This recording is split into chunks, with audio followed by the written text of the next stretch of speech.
My name is David Shearer.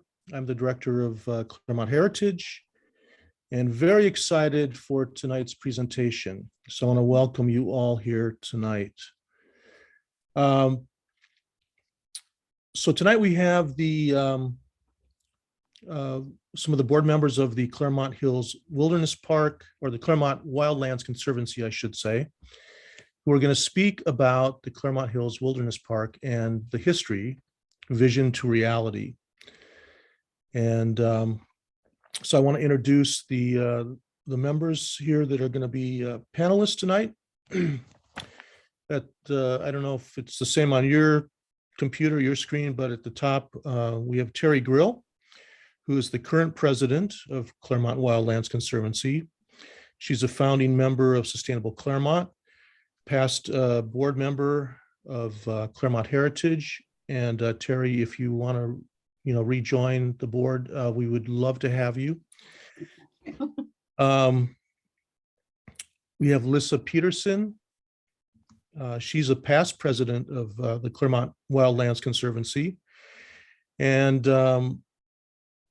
we have also Arlene. Oh, she's also a member of Claremont Heritage, and her husband Dan was on our board for many years. Then we have Arlene Andrew, who is a longtime Claremont Wildlands Conservancy board member. She's a past board member of Claremont Heritage and also of the California Preservation Foundation. And I just wanted to mention that last year during our annual gala, where we give out our two awards, the Best Garner Preservation Award and the Cultural Heritage Award, we did award the Claremont Wildlands Conservancy with the Best Garner Preservation Award. Oh, and Terry's got it there. Because of their preservation of our, their work to preserve our wildlands and our hillsides. Very important, something that historically Claremont has been very intentional about. And so without any more information about that, we want to welcome you all, welcome our panelists, and then I guess we should just get started. Okay, thank you, David. Okay, I'm Arlene, and I'll be talking about the history, the background of the Wilderness Park, and Lissa will be discussing the expansion and the master plan. And can we have the agenda? And Terry will talk about the future. I want to jump in for 1 second. We will have a, sorry to interrupt you. Sure. We'll have a question and answer period following the presentation. So if you're interested in asking a question, at the bottom of your screen, there is a Q&A button that you can click on. Yeah, sorry. And then you can enter your question. And then at the end, I will help moderate the panel, and we'll ask the questions, and we can get some answers from the experts. So yeah, thank you for that. Okay, yeah, thanks. And we want to remind people to mute themselves, so in case somebody's phone rings. Okay, all righty. Up until 1997, except for a 40-acre parcel called Sycamore Canyon, undeveloped hillside land north of the flatlands of Claremont was in private hands. Today, 2,500 out of 3,100 hillside acres are within the boundaries of the park. So how did this happen? And this will be telling you the story of how Claremont gradually expanded north to the hillsides and how the Wilderness Park evolved. In the beginning, abundant hillside plants, trees, animals, and water helped indigenous populations flourish before colonists came and displaced them. In the late 19th century, with the arrival of the railroad and the establishment of colleges and towns in the areas, local students and residents started venturing up to the hillsides. The C.C. Johnson family, who purchased hillside land, picnicked and hiked there. And later, Claremont residents planted flowers and trees on what became known as Johnson's Pasture. Nearby property owned by the Gale family flourished as an Angora goat ranch. You see the two pictures there. Claremont for decades was confined to the town site around the railroad depot, but gradually grew north to Foothill Boulevard, which is seen in the lower right-hand corner of the photo. It arrived in Claremont in 1931 through the efforts of Frank Wheeler, called the grandfather of Foothill Boulevard. And you see the high school off there to the right. Housing in the hillsides was initiated in 1925 by H.H. Garner, who developed the Padua Hills neighborhood. His intention was to build an elegant community fostering artists and not, in Garner's words, a honky-tonk place. In 1930, he and his wife, Bess Garner, established the Padua Hills Theater that you see in this slide. As Claremont grew, the flatlands between the town center and the hills were planted with vast acres of citrus trees.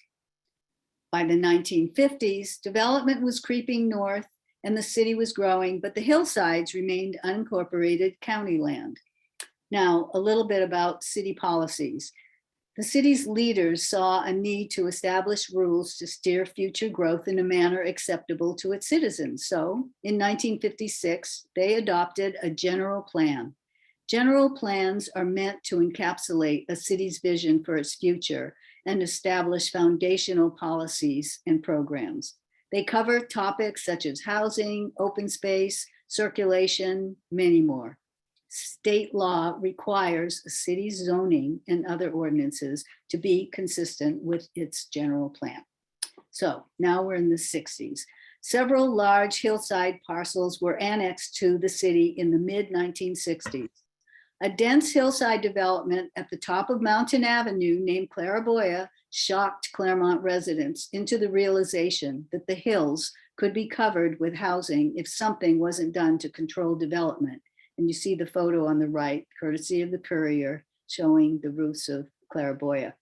Claraboya is now a fine neighborhood of mostly mid-century modern homes with spectacular views, all the more special because it's the only such neighborhood in Claremont. Johnson's Pasture, immediately north of Claraboya, was to be Claraboya Phase 2. Mid-1970s owners, American Savings and Loan, attempted unsuccessfully to receive approval to build 356 houses there, based on the zoning at the time of 2 dwelling units per acre. The map on the left, thanks. The map on the left shows the layout of Claraboya lots, and the arrow above points to Johnson's Pasture. According to city historian Judy Wright, the hillsides could have been ultimately developed with almost 7,000 homes, if you can imagine that, based on the zoning in the 70s. The first glimmer of an idea for parkland in the hillsides may have come about when the Claraboya developers deeded to the city 40 acres, Sycamore Canyon, on the north side of the Thompson Creek Channel in exchange for higher density. The arrow on the left points to Claraboya, that red arrow, and the arrow on the right points to Sycamore Canyon. And the photo on the right shows hikers enjoying Sycamore Canyon. The League of Women Voters played a pivotal role in moving the city to adopt regulations that would ultimately preserve hillside land. Their 1977 study, and you see that on the right, Claremont Hillside Development, looked at issues such as fire, water, seismic danger, and the costs and benefits of hillside development. It contained recommendations for the Planning Commission and Council to consider. It cites pros and cons of each, pointing out that although hillside housing would generate tax revenue, the costs of providing services, police, fire, street cleaning, trash collection, etc., especially in a hillside area, would exceed those tax revenues. In 1977, the city adopted a natural environment element of the general plan. It established the foundation for a hillside zoning ordinance that could provide large portions of hillside land. League members Judy Wright and Diane Ring played an important role then and in future years. And without the League's leadership, the Claremont Hills Wilderness Park might never have come into being. That photo on the left is from the study, and that line shows the National Forest boundary. The League's work stimulated creation of a task force made up of residents, realtors, members of local organizations, commissioners, and council members. They tried to balance environmental concerns, property owners' rights, and community values. At first, they considered a simple slope density zoning. This zoning would allow more houses on flatter land and fewer houses on steeper, more remote land.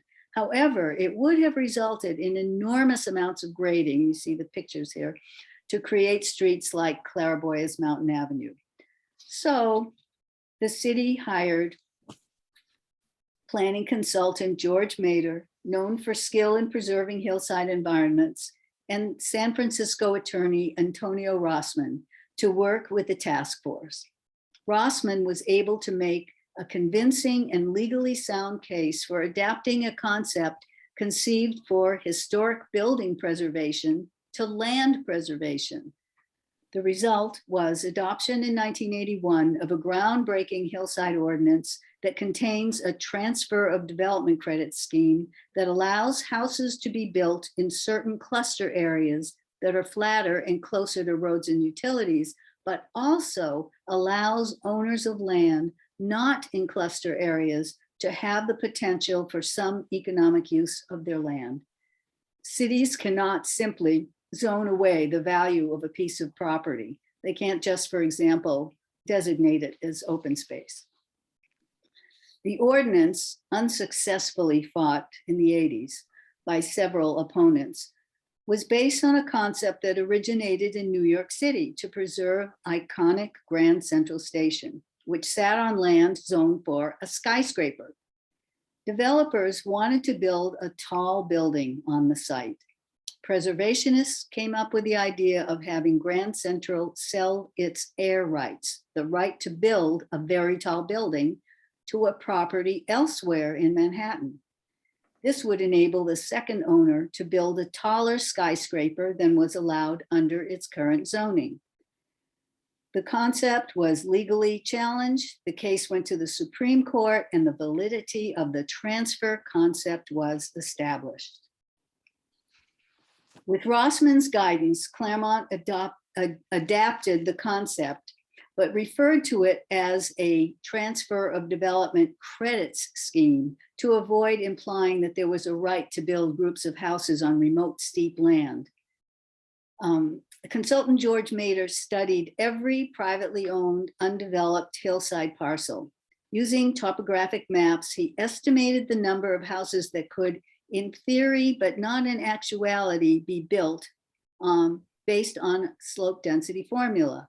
The steeper the slopes, the further from a road and utilities, the fewer number of housing units or credits were assigned to that parcel. And you see on the left, all those little yellow notes are, they indicate the number of development credits assigned to all those parcels.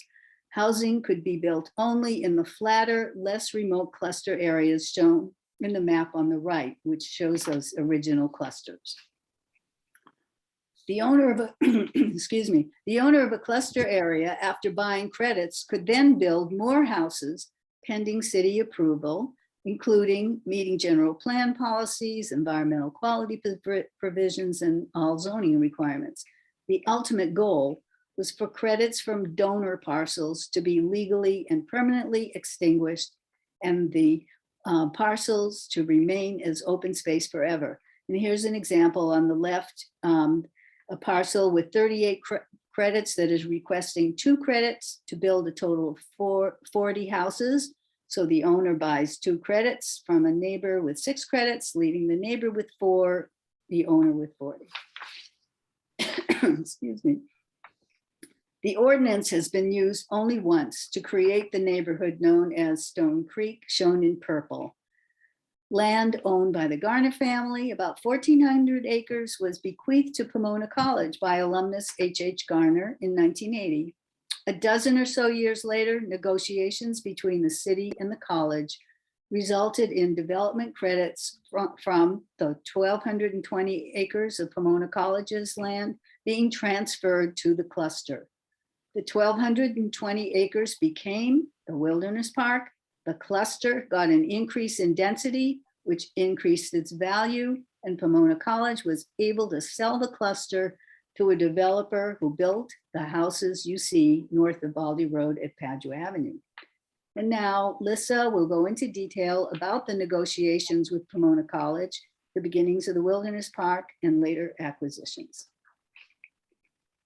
Thanks, Arlene. Okay, I'd like to just start tonight by having you see why we love the park and why we want to save it and expand it.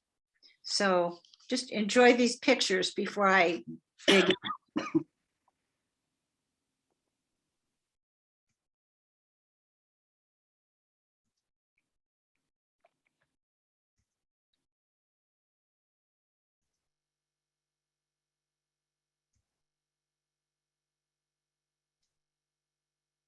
Okay, this is an aerial view of the urban wildland interface that we have today along our northern urban boundary. Laverne is to the left, and you can see how it has developed well up into the foothills. Claremont's to the right, and you can see the area Arlene was talking about as it progresses up to the northeast corner, it's going along Baldy Road. Suburban sprawl, as Arlene said, could have been all over our foothills because they were all private in 1974. Instead, here's what we have today. The lines are parcel outlines of different parcels that were added to these wilderness parks over time. So let me orient you. The red arrow again is Claraboya, and the green arrow points, and that's at the top of Mountain Avenue in Claremont, and the green arrow points to the main entrance to the Wilderness Park at the top of Mills Avenue. The 2,500 acres of the Wilderness Park, Claremont's Wilderness Park, are in green, and they're marked by parcels, but everything green is Claremont's Park.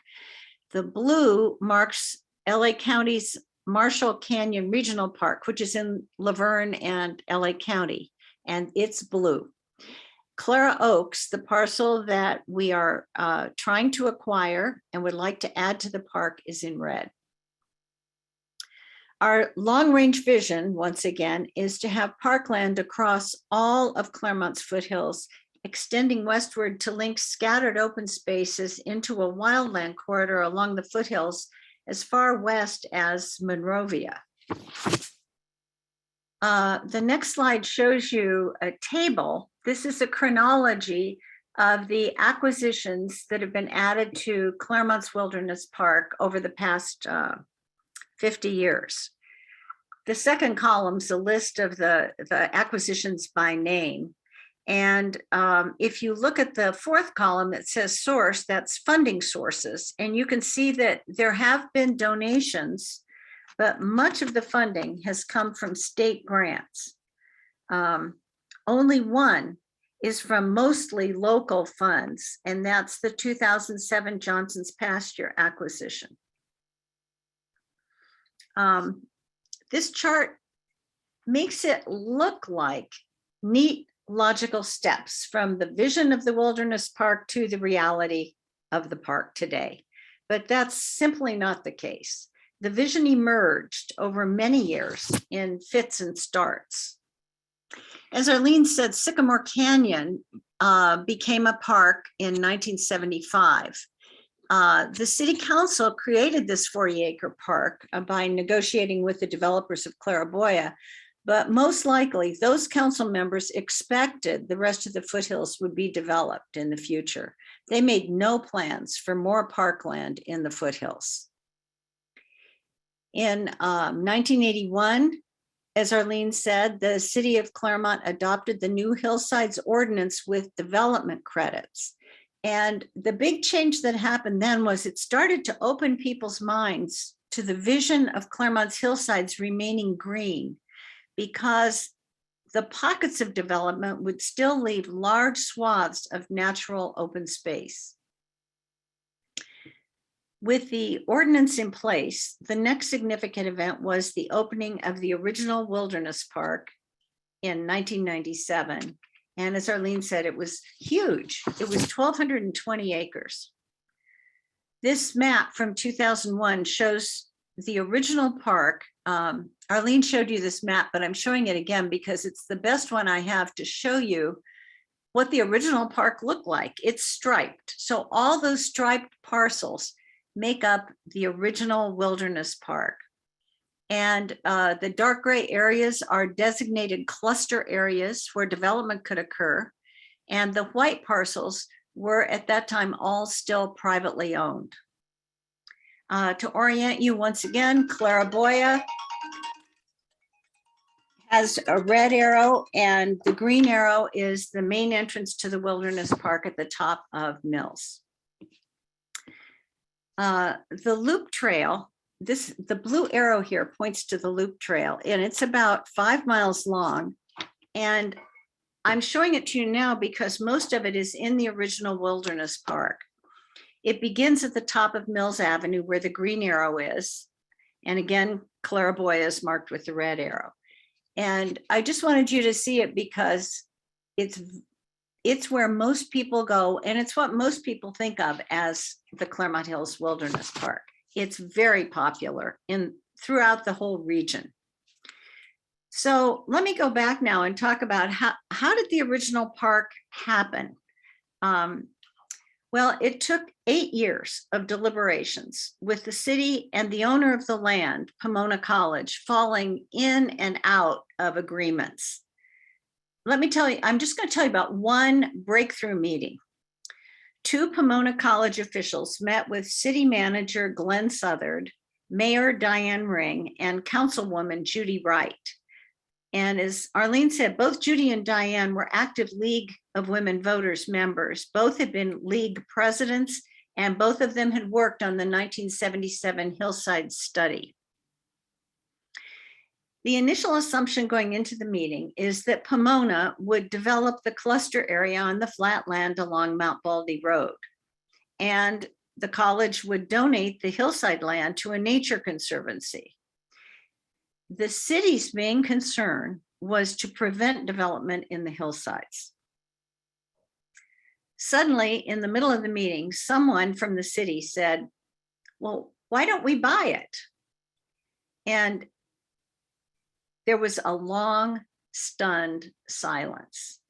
Nobody had considered that possibility, but that's what they did. They agreed that the city would buy all the land, sell the cluster to a developer, and retire the development credits on the hillside parcels. So the city started making payments to Pomona College, monthly payments. In the end, the city paid over $1 million, but with the economic downturn about a year later, it couldn't afford to continue the payments and was in danger of defaulting. Thanks to the good relationships that had developed, Pomona agreed to let the city keep the hillside land in exchange for the city's help with the entitlement process and specific plan for the cluster area and for the hillside development credits, which the city transferred to Pomona's cluster, making it more valuable, as Arlene was saying. That smoothed the way for Pomona to sell it to a developer, and today it's the Stone Creek neighborhood with about 125 homes along Mount Baldy Road. So the vision of the city's negotiators to protect the hillsides led them further here. It led them to actually create the original Claremont Hills Wilderness Park. That wasn't where they started out. Still, in the 1990s, there were large cluster areas for housing in the hillsides. Johnson's Pasture was the largest and also the most vulnerable. By 1999, Johnson's Pasture faced a serious new threat of development. Its 180 acres in the cluster area could be developed with 125 homes or more. So in 2000, 3 local women formed Claremont Wildlands Conservancy, and I'm just going to call it CWC from now on. And the purpose was it had a very narrow purpose: to save Johnson's Pasture. And this was at a time when everyone expected the pasture would be developed. Well, one of the three women was Suzanne Thompson, who was the main leader of CWC for the first 10 years. She and the other founders made the organization a nonprofit, raised money, and recruited members. Crucially, they found a partner in the national nonprofit Trust for Public Land, which had an office in Pasadena, and which still does. And Trust for Public Land is still our partner. In October 2003, as you can see from the front page of the Courier, the Padua wildfire swept through the foothills on Santa Ana winds. It destroyed 66 houses in Claremont and damaged 23 more. It reminded everyone of the hazards of developing in the foothills. And it didn't deter the city, which now had a wilderness park and wanted it to grow. So in 2003 and 2004, the city added 3 more parcels to the park: the Noland parcel, CMC parcel, and the Wang parcel. They're marked with the green arrows here. The light gray parcels were private still at this time, and the black ones were the original wilderness park. Well, how did the city do this? With strong backing from the city council, city manager Glenn Southard deputized his young assistant, Jim Lewis, who is now a city manager of Pismo Beach, to work with CWC and the Trust for Public Land to buy more parcels. Jim and the Trust for Public Land project manager went out and negotiated deals with 3 willing sellers and secured the state funds to make the purchases. By now, the vision of a grand wilderness park over much of Claremont's hillsides was becoming a reality. The next prize, next page, was Johnson's Pasture, which became part of the park in 2007. The blue arrow shows you where Johnson's Pasture is on this map. And you can see here why it's so special. These are some of the eucalyptus trees planted by Johnson family's friends in the first half of the 1900s. CC and Louisa Johnson were the original owners and the pasture's namesakes. In 1950, Louisa died, and the land was sold to the Musgrove brothers for $750,000. In 1960, 10 years later, they sold the lower slopes to the developers of Clairvoya. Johnson's Pasture, as Arlene said, was to be Clairvoya 2. And if you look at this map, you can see why. The blue rectangle shows approximately where Johnson's Pasture is. And you can see coming right up to it from the south is Clairvoya. A merciful bankruptcy prevented it in the 1970s.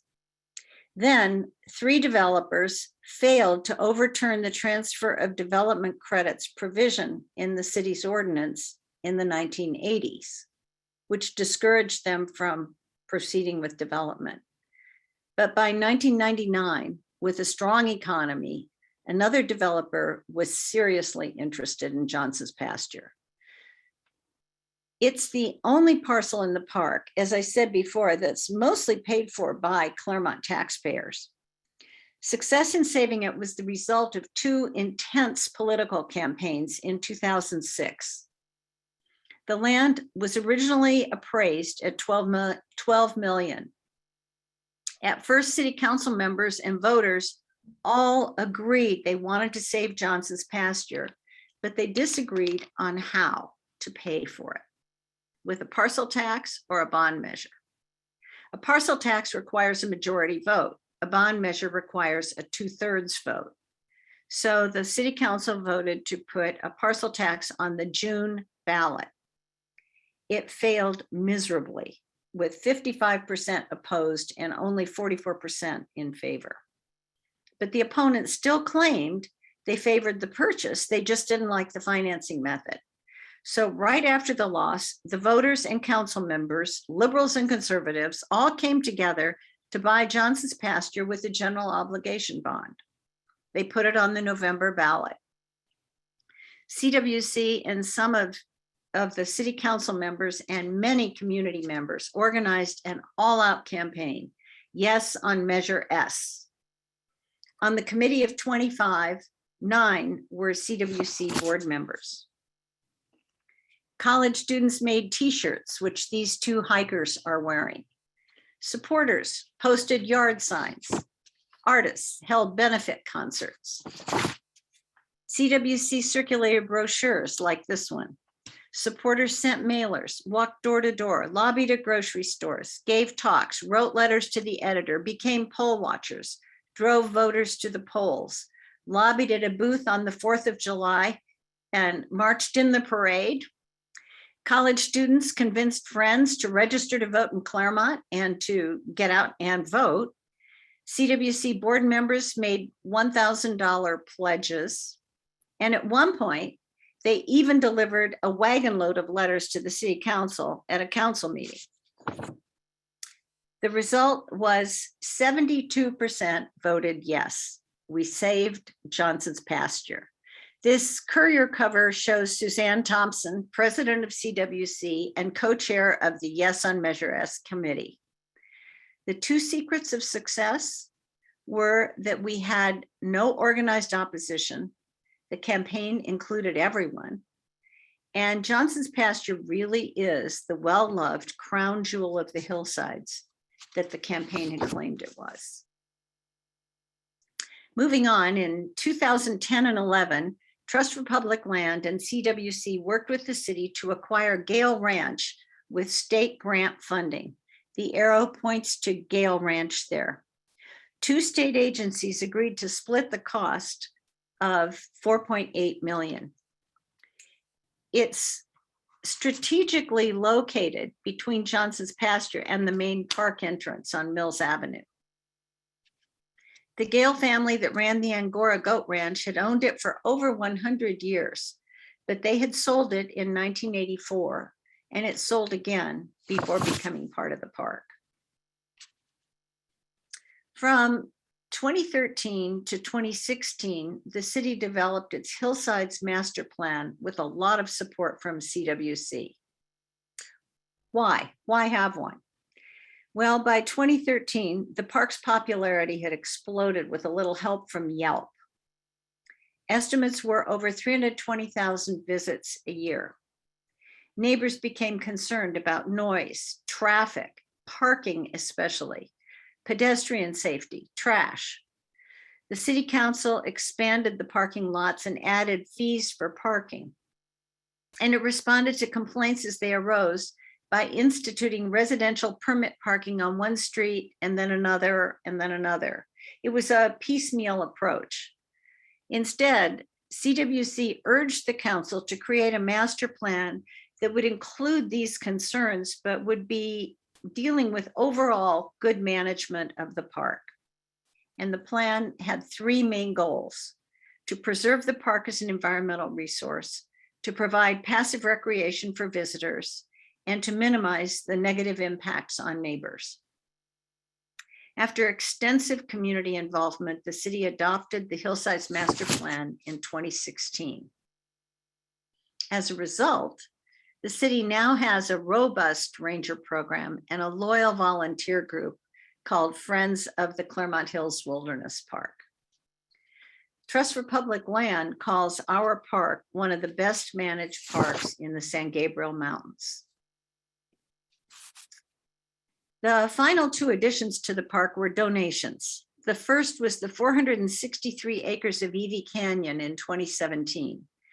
If you look at the green arrow, it's pointing at a bunch of green, solid green parcels. Those parcels make up Evie Canyon. Pomona College saw how well managed and safe from development the park was, so it donated the Evie Canyon parcels. Oh, could you go back, please, Terry? On this map, you can see almost all of the park as it is today.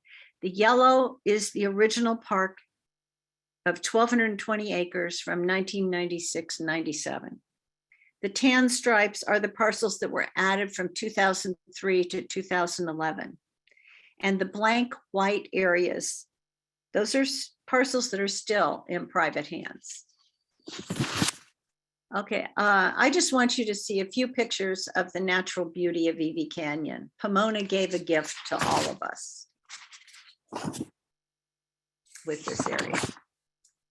Okay, finally, in 2020, the Bertolina family donated their 20 acres adjacent to Johnson's pasture. The red arrow points to that little rectangular parcel. CWC worked closely with the family and the city and even contributed to the closing costs to make sure the deal happened. This parcel is a bridge to the wildland corridor to the west. And I just want to remind you that CWC's vision is to include all 3,100 acres of Claremont's foothills in the park and to connect the park to a continuous wildlands corridor along the foothills of the San Gabriel Mountains. It's the vision of CWC has grown immensely since its focus was only on Johnson's pasture at the very beginning. Claro Oaks is in pink on this map. It helps extend the bridge to LA County parklands, and the white parcels above and below it are still privately owned. Terry's going to tell you all about it. Thank you, Lisa. In 2016, a man named Randy Lim, he's a Canadian, and he had investors from China invest with him and purchase the parcel that we call Claro Oaks, that he called Claro Oaks. It's 103 acres, and his plans were to build between 40 and 47 luxury homes.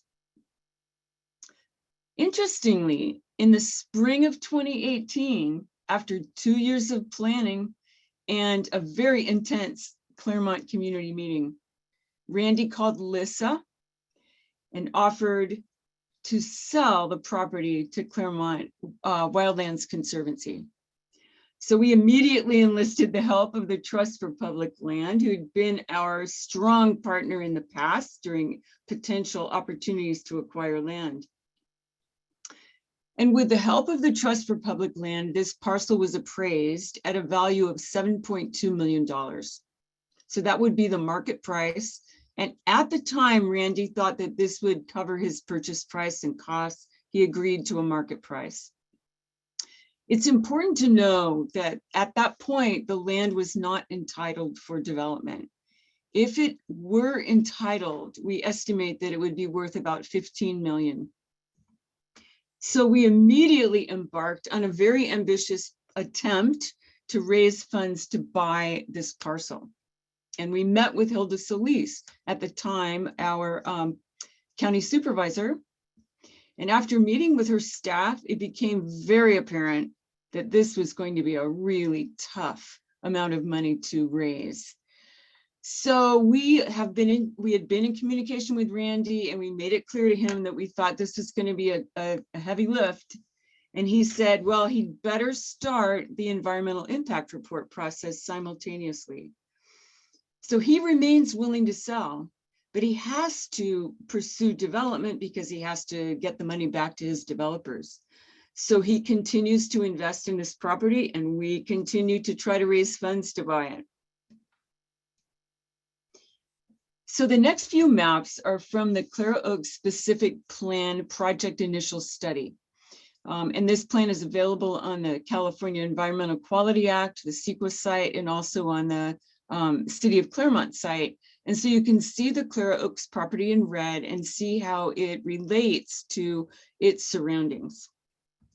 The more interesting map, I think, is this one. And it's interesting because you can see these diagonal lines that run through this property. And that indicates that the property is in a very high fire hazard severity zone. It's also the headwaters of the San Gabriel River, specifically the upper San Jose Creek sub-watershed. So it's a very important parcel in terms of both water and in terms of fire. But let's get back to fire for a minute, because in the CEQA process, a huge number of agencies are asked to submit opinions about a particular development like this. And in the case of the California Department of Fish and Wildlife, they specifically say, fire, This project has a potential to impact open space and natural habitat by increasing fire frequency and severity, as well as requiring fuel modification zones that could result in an additional loss of open space and natural habitat beyond the development footprint. But fire is real. It's not just a potential hazard. I'm going to show you maps of 3 of the last 7 fires. This is 1962, this is 1979, and this is the Padua fire. And interestingly, all 3 of them burned the Claro Oaks property. In fact, it was burned in the last 7 fires. I want to show you another way to look at this property. This shows what the developer's vision is. The vision is to have open space on the very steep hills and to develop the parcels that you see with 3 roads coming off Webb Canyon Road. So these are the parcels where homes would be built and the 3 roads that would service those houses. But the only ingress and egress is Webb Canyon Road. So I took a drive up Webb Canyon Road, and the first thing I saw was a sign saying that it's in a fire danger area, then that it's subject to flooding, then that it's narrow and you'd better watch for oncoming traffic. Then you cross a very narrow bridge that's on private property. And finally, you have these beautiful old oaks that we're desperately trying to save in the state of California. So these are all reasons why this property should not be developed. But I actually think it's better to take a look at why it should be preserved. And in one statement, it's the wildlife. And the most exciting way to envision the wildlife on this property is to look at motion activated camera images that were taken when Professor Paul Faustich put his cameras on Claro Oaks property. And so you can see deer. I love this bear walking in the water down this creek, and a beautiful portrait of a bobcat and a woodpecker. And these are all just part of the wildlife that are supported by the vegetation and terrain of Claro Oaks. And this property would become part of the park. And when you think of the park, it hosts a wide variety of humans from all over our region. So let's take a look at them. We surveyed when the master plan was being developed. Claremont Wildlands Conservancy volunteers surveyed over 2,000 visitors to the park over a long period of time at various points in the park. And what we discovered is the results that you see here. So you can see the zip codes from which people come and the names of the cities, the number of people, and then the percentages. And I think the most interesting thing to note is that less than 20% are coming from Claremont. This park is servicing our entire region. And so it's really important to recognize that the funds came from state funds, county funds, as well as Claremont, and it's being used by the people that support those funds. It is, in effect, servicing our entire region.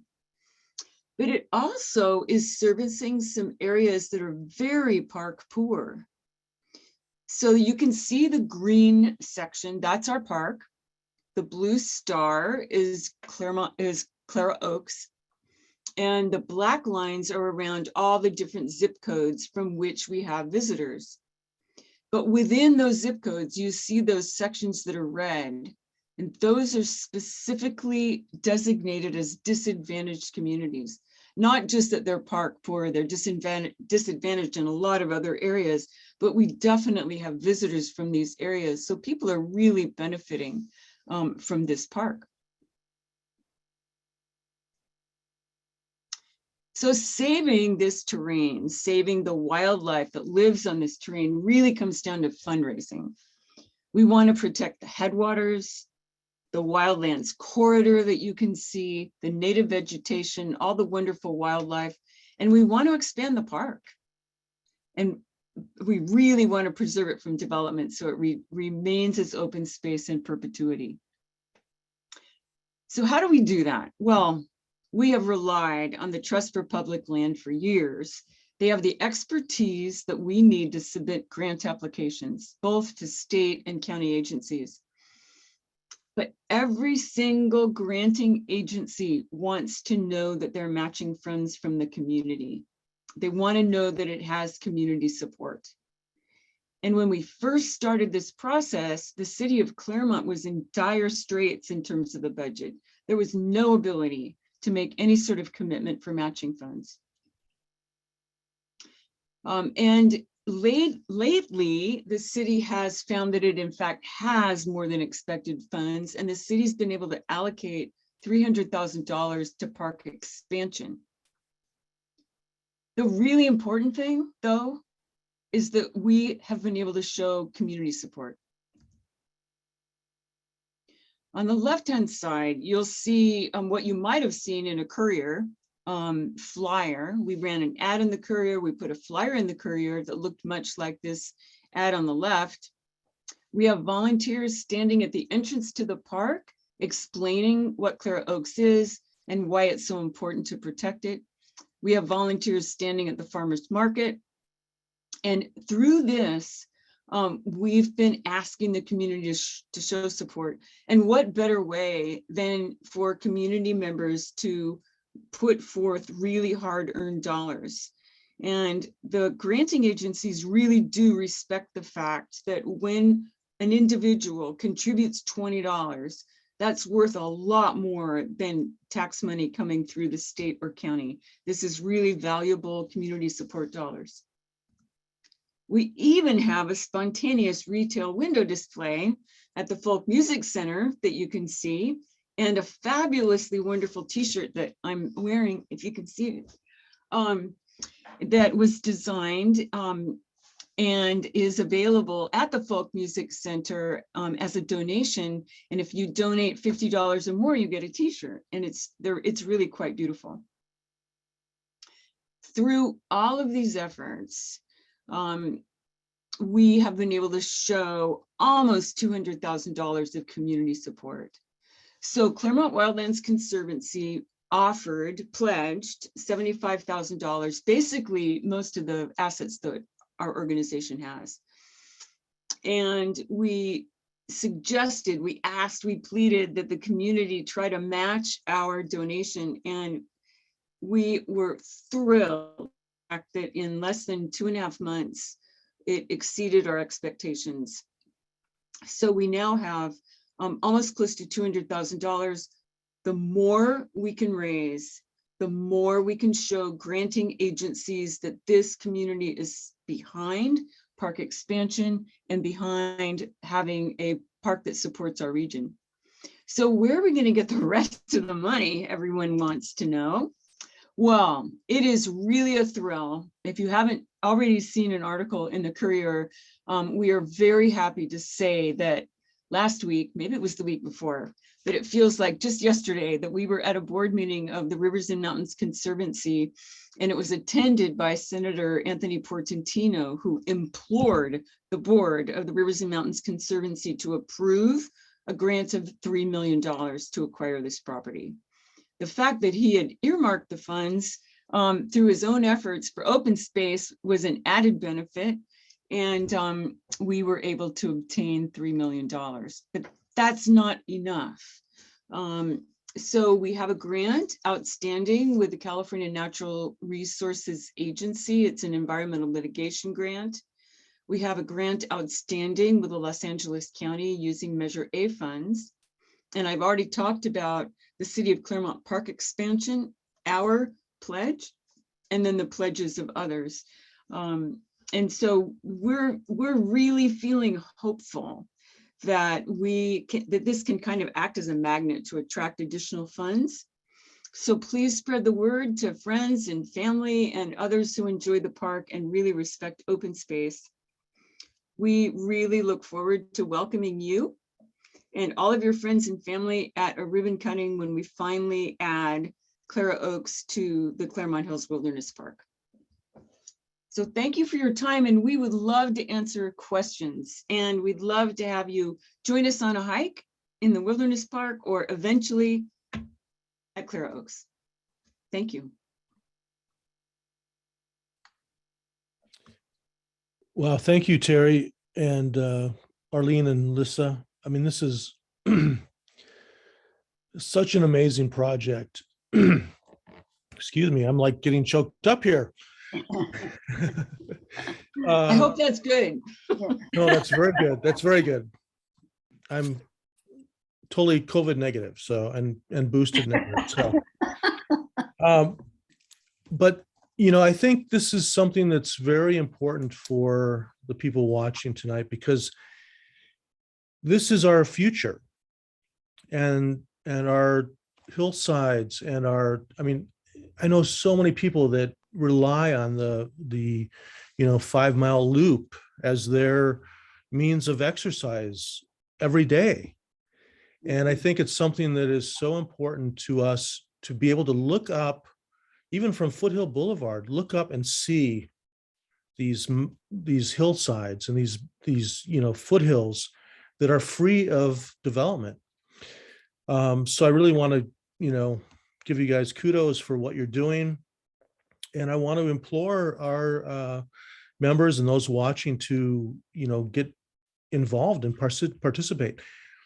One thing that really kind of makes me a little fearful is this idea of Claro Oaks and having the only one egress and ingress of the road there, which is filled with beautiful, mature California live oaks, and which are protected by the county of California, or county of Los Angeles. And so, and I know that if that development were to happen, that that road would have to be widened, those oaks would be lost, and we would lose a part of our culture, of our history. So how can people help with this process? What can we do? What is the method of helping to preserve this? Well, one thing that Claremont Heritage already did that was very helpful was when we asked for letters of support to submit with grant applications, Claremont Heritage came through. And that's really, really critical. As we continue on this fundraising effort, there will be additional requests for support. And we don't always know exactly what they're going to be. And we may want to be able to reach out and say, we'd like people to write individual letters, or we'd like people to show up at a city council meeting or a county board of supervisors meeting. So as those things develop, we would love it if we could draw on your membership to help us. And, I agree. I think that, one of our, at Claremont Heritage, we kind of have we call it our three-legged stool. It's the three tenets of what we are all about. And it's our built environment, the architecture. It's our natural environment, which is the Wilderness Park, and the urban forests that we have that we've recently lost a bit of. And then also our cultural aspects. So those are the three things that Claremont Heritage focuses on in terms of, support, documenting, and really advocating for. So if it's okay with you, I would be happy to, send something out to our members, to let them know what is going on, right now. And I think it's of prime importance that we acquire Claro Oaks, because we do not want to see it developed. And actually, we're very blessed that the developer has opened that option to us. And so now it's our turn to step up and to really, take control of the situation and make it happen. So any let's see, we got some Q questions. Let's go to questions. David, I just wanted to thank you and everybody at Claremont Heritage because these 3 grants we have applied for that Terry listed, Claremont Heritage has written support letters for all of them. And we will probably need to go out for More. more, and we'll come back to you for support letters again.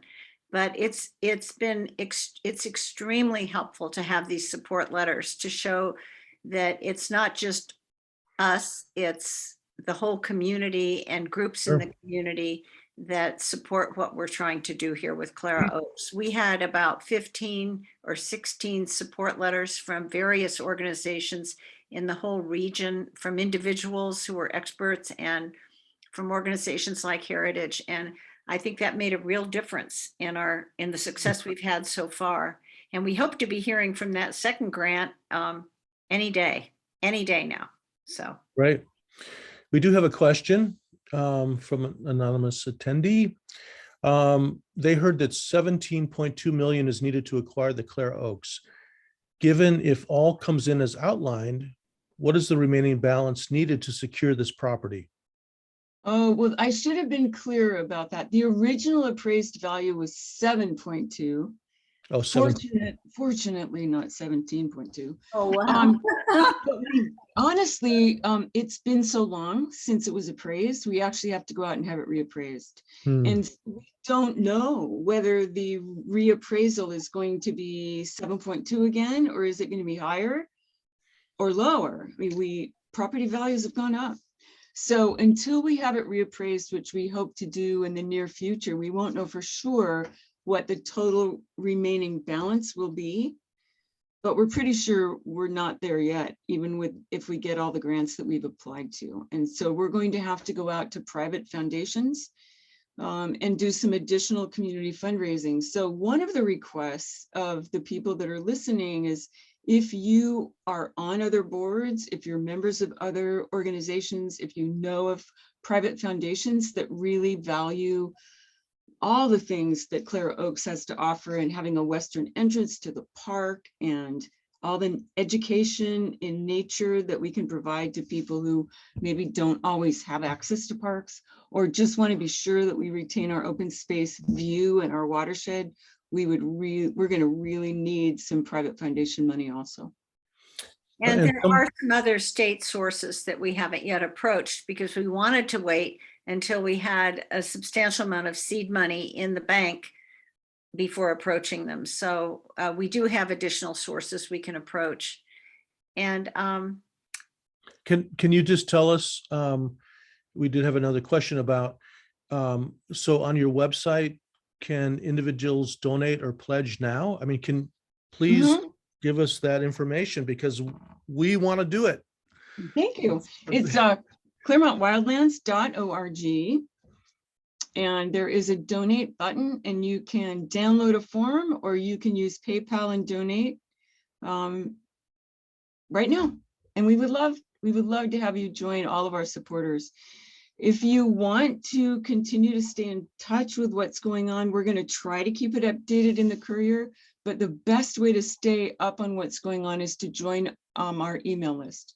And so we do send just brief updates. We don't inundate people with a lot, but we'll send brief updates on the status of the project. So it's ClaremontWildlands.org. .org. Yeah, and then one of the slides has it at the bottom. I can see if I can find it and reshare it. Hang on. and also just put in Claremont Wildlands Conservancy and it'll come up. Yeah, just, yeah, right. So we do have some messages in the chat, and Christy Lopez from Senator Portantino's office, who, I mean, Christy's been so amazing in supporting Claremont and helping Senator Portantino understand what's going on here in the Pomona Valley. Very, like, you know, she was very happy that they could do what they did. We're also getting a lot of positive comments about how happy people are to hear about the history that that you went over. because many people don't know that. Mhm. And I do see a comment about what are we doing to engage residents in the area. So we are in touch with the residents that live on Webb Canyon Road and residents that live in Claraboya.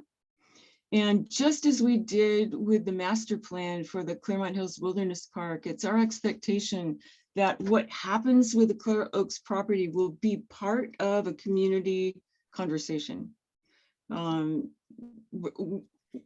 We have that property, once it's acquired and added to the park, could remain as it is, or it could become a much more accessible place. But it all depends on what the city and the residents and the users want with the park. So that will become part of the community discussion, like we did with the master plan, where we were very concerned about neighbors'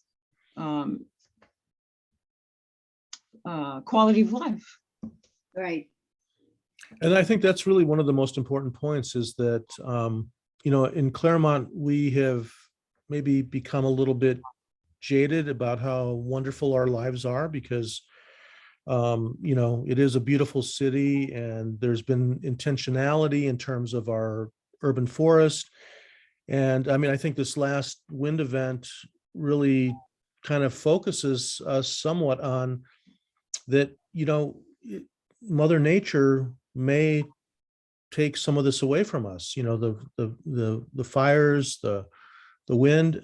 So we really need to be cognizant of the idea of protecting what we have and making it available to people to experience. I mean, I think that's the beauty of it, is that we can experience it. Any other questions that we have, or?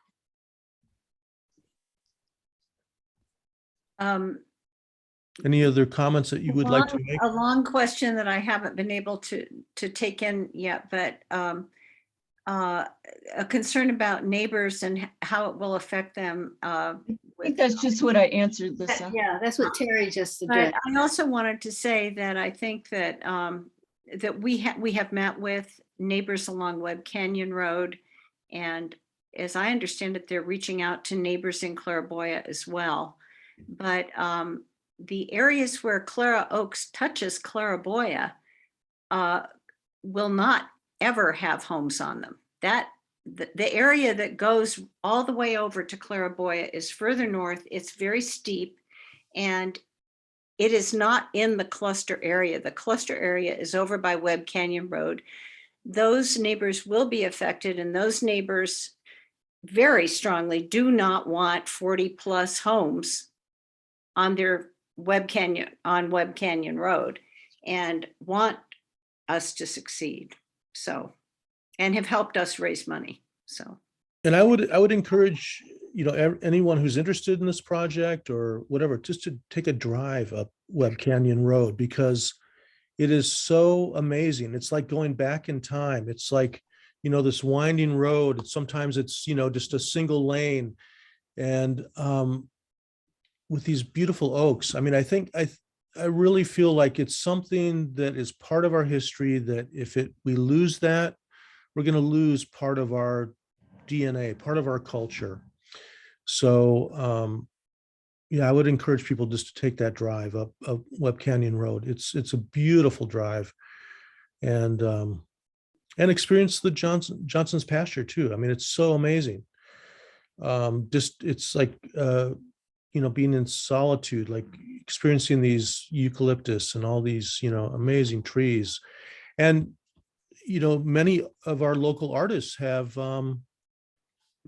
actually painted these areas, and they're beautiful. Millard Sheets and others. You know, it's really, it's something very special to our community that we need to save. Thank you. I did put a map back up so you can see where the parcel is in relation to High Point, Claraboya, and Webb Canyon Road. And what's important to know is that that parcel that Lisa was talking about, that's the right hand and northernmost section of the red parcel, is extremely steep. And the access to that parcel is just, it's a corner that touches the park or up Webb Canyon Road. We do have another question about if you're still asking for pledges or just donations. So maybe if you can Either. clarify that. Oh, Yeah, so the way a pledge works is you basically are saying, if the deal goes through, then you're willing to send a check to the escrow account at the time of closing. And so that way, you're just donate, or you're just pledging to help with the purchase when the purchase finally goes through. A donation is a donation that happens right now. Right now, all the money we get is going towards this project. So it's really a choice. We wanted to give people a choice as to what they felt was best for them. And that's available on your website? Yes, it is. Both. Okay, great. And the pledges begin at, what is it, Terry? 250? 250, yeah. $250. Yeah. Well, I really want to thank you guys for this evening because number one, it was very enlightening about the history. And number two, very enlightening about the potential, about the future. And I think that we all need to, you know, I mean, Claremont is the city of, you know, nonprofit organizations. I mean, we have so many nonprofit organizations, but I feel it's so important that we all get behind the things that really make Claremont, Claremont. And that includes the architecture, includes the nature, includes our culture. And we're a very special city.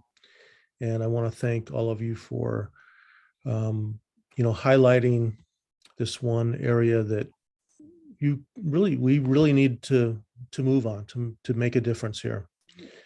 Unless there are any other questions, I think maybe we'll call it an evening, but thank you so much.